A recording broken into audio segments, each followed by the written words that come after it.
महादेवाय नमः। मैं राधिका नंदन आप सभी मित्रों का फिर से महादेव संस्कृत यूट्यूब चैनल में स्वागत अभिनंदन करता हूं। हम लोग आज से शाम 7:30 बजे से विषयवार व्याख्यात्मक परीक्षा प्रश्नोत्तरी पर चर्चा करेंगे। प्रतिदिन शाम 7:30 बजे हम लोग एक विषयवार व्याख्यात्मक परीक्षा प्रश्नोत्तरी देंगे। इसी का एपिसोड, ये प्रथम एपिसोड है और आज के इस वीडियो में हम लोग कादम्बरी के कथा मुखम से विगत परीक्षाओं में पूछे गए प्रश्नों का व्याख्यात्मक हल देखेंगे। या एक पाठ से या एक पुस्तक घटना चक्र से लिया गया है जिस पर हम लोग क्रमबद्ध अध्ययन करेंगे। चाहिए चलते हैं कादम्बरी। देखिए स्लाइड में आपको दिख रहा होगा कादम्बरी कथा मुखम से प्रश्न। तो पहला प्रश्न है कादम्बरी के प्रथम मंगलाचरण में किसकी वंदना की गई है। पहला विकल्प है ब्रह्म की विष्णु की महेश की त्रिगुणमय परम ब्रह्म की। तो कादम्बरी के मंगलाचरण में त्रिगुणमय परम ब्रह्म की वंदना की गई है। यह टीजीटी परीक्षा 2013 में पूछा गया था। अब इसकी व्याख्या देख लें।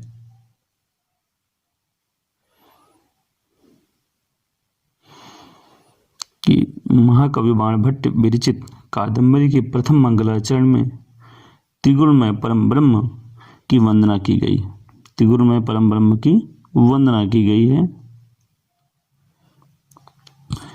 कादम्बरी कथा मुखम में नमस्कारात्मक मंगलाचरण है। कैसा मंगलाचरण? नमस्कारात्मक मंगलाचरण इस प्रकार है।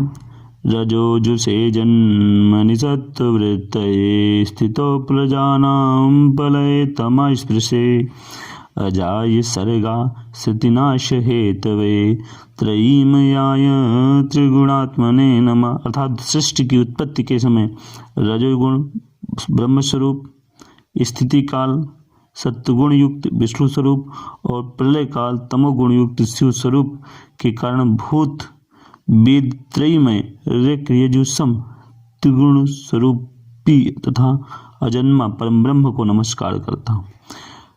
तो कादम्बरी के कथामुखम में त्रिगुण स्वरूपी परम ब्रह्म की उपासना की गई है। आइए अगला प्रश्न देखते हैं। दूसरा प्रश्न देखने के पहले अन्य महत्वपूर्ण तत्व भी देख लें। व्याख्यात्मक हल है। प्रस्तुत श्लोक में रजोजुषे सत्व वृत्तये तथा तमा स्पर्श की अभिप्राय होने से परिकर अलंकार भी यहाँ है। सर्ग स्थिति नाश हेतु से में रजोजुषे आदि पदों को क्रमशः अन्वय होने से यथा संख्या अलंकार है। रजोजुषे आदि पदों में अनुप्रास अलंकार है। यहाँ प्रसाद गुण है जिसकी लक्ष्य इस प्रकार है। चित्तम व्याप्नोति यः क्षिप्रम शुष्केन्दु मिवानला सा प्रसाद समस्तेषु रसेषु रचनासु च। इस श्लोक में वंशस्थ छंद है। दूसरा प्रश्न देख लें। दूसरा प्रश्न है कि कादम्बरी और हर्षचरितम में वाण ने किस देवता की स्तुति की है। शिव की, विष्णु की, इनमें से दोनों की अथवा इनमें से कोई नहीं। तो कादम्बरी और हर्षचरितम में बाणभट्ट ने, जल्दी बताएं, इसमें किसकी देवता की स्तुति की है। तो इनमें से दोनों की है। अर्थात शिव की भी की है और विष्णु की भी। कादम्बरी और चैतन्य बाणभट्ट ने शिव और विष्णु दोनों की स्तुति की है। ये परीक्षा 2010 में पूछा गया टीजीटी में। फिर अगला प्रश्न आता है आपके सामने कि कादम्बरी के प्रारंभ में बाणभट्ट ने कितने श्लोकों की रचना की। ये भी 2013 में प्रश्न पूछा गया था। तो ये 10 श्लोक की रचना की, कि 15, कि 20, कि 25।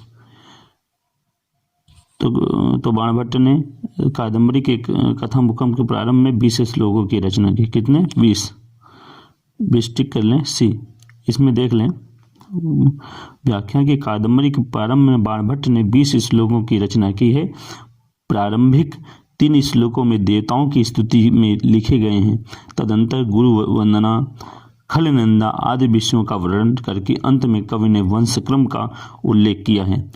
कथा का प्रारंभ राजा शूद्रक के वर्णन से होता है। राजा के शूद्रक के वर्णन से होता है। देख लें। अगला प्रश्न पूछा है कि कादम्बरी ग्रंथ के लेखक कौन है। तो कादम्बरी ग्रंथ आप जानते हैं बाणभट्ट लेखक हैं इसके। कौन है? बाणभट्ट। सी विकल्प सही है। इसकी व्याख्या महत्वपूर्ण है, देख लें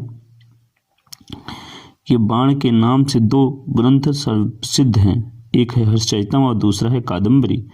बाण की तीसरी कृत चंडी शतक है जो एक गीत काव्य है। बाण ने दो दृश्य काव्य नाटक भी लिखे हैं जिनमें एक का नाम पार्वती परिणय है और दूसरे का नाम मुकुट ताड़ितक है। यह देख लें। अब बाणभट्ट के नाम से दो गद्य काव्य प्रसिद्ध हैं, पहला है हर्षचरित और दूसरा है कादम्बरी। और बाणभट्ट की तीसरी कृति है चंडी शतक जो एक गीत काव्य है। बाण की दो दृश्य काव्य हैं जिनमें से एक है पार्वती परिणय, दूसरा है मुकुट ताड़ितक। अगला प्रश्न है कादम्बरी के रचयिता हैं। कादम्बरी के ग्रंथ के रचयिता हैं, तो आप बताएं कौन है। भवभूति हैं, शुभंदु है, बाणभट्ट हैं कि कालिदास हैं। तो कादम्बरी के रचनाकार कौन है? बाणभट्ट हैं। इसकी व्याख्या देख लें।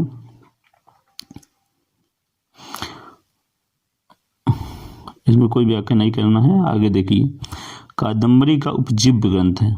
उपजीव्य क्या ग्रंथ है? महाभारत है कि अवंती सुंदरी कथा है कि वासुदेवदत्ता है कि बृहत कथा है? बृहत कथा।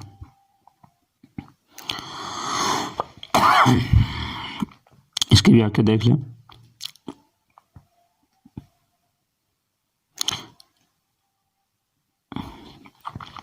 कादम्बरी का उपजीव्य ग्रंथ बृहत कथा है। उपजीव्य ग्रंथ क्या है? बृहत कथा है। गुणाढ़ की वृहत कथा सरिसागर के 59वें तरंग में मकरंदिका वृत्तांत का अवलंबन लेकर बाणभट्ट ने कादम्बरी कथा का रचना की है। गुणाढ़ की कृत बृहत कथा पैशाची भाषा में लिखा हुआ अनेक कथाओं का आकर ग्रंथ है। बाण ने हर्षचरितम के प्रारंभिक श्लोकों में इसकी प्रशंसा की है, पर यहाँ ग्रंथ आजकल उपलब्ध नहीं होता। बाण के काल में उपलब्ध था। आजकल उसके 3 सार ग्रंथ मिलते हैं। पहला सोमदेव लिखित कथा सरित सागर, दूसरा क्षेमेंद्र लिखित बृहत कथा मंजरी और तीसरा बुद्ध स्वामी कृत बृहत कथा श्लोक संग्रह। बाण ने अपनी कादम्बरी के लिए बृहत कथा स्थित जिस सुमनस राजा की कथा को अपना आधार बनाया वह कथा सरित सागर है और बृहत कथा मंजरी में राजा सुमनस की कथा है। दोनों कथाओं की रूपरेखा में अत्यंत साम्यता है। फिर अगला प्रश्न है कादम्बरी के कथानक का आधार है महाभारत, पद्म पुराण, बृहत कथा सरित सागर। जल्दी बताएं। तो कादम्बरी के कथानक का आधार है बृहत कथा। क्या है? बृहत कथा। बृहत कथा।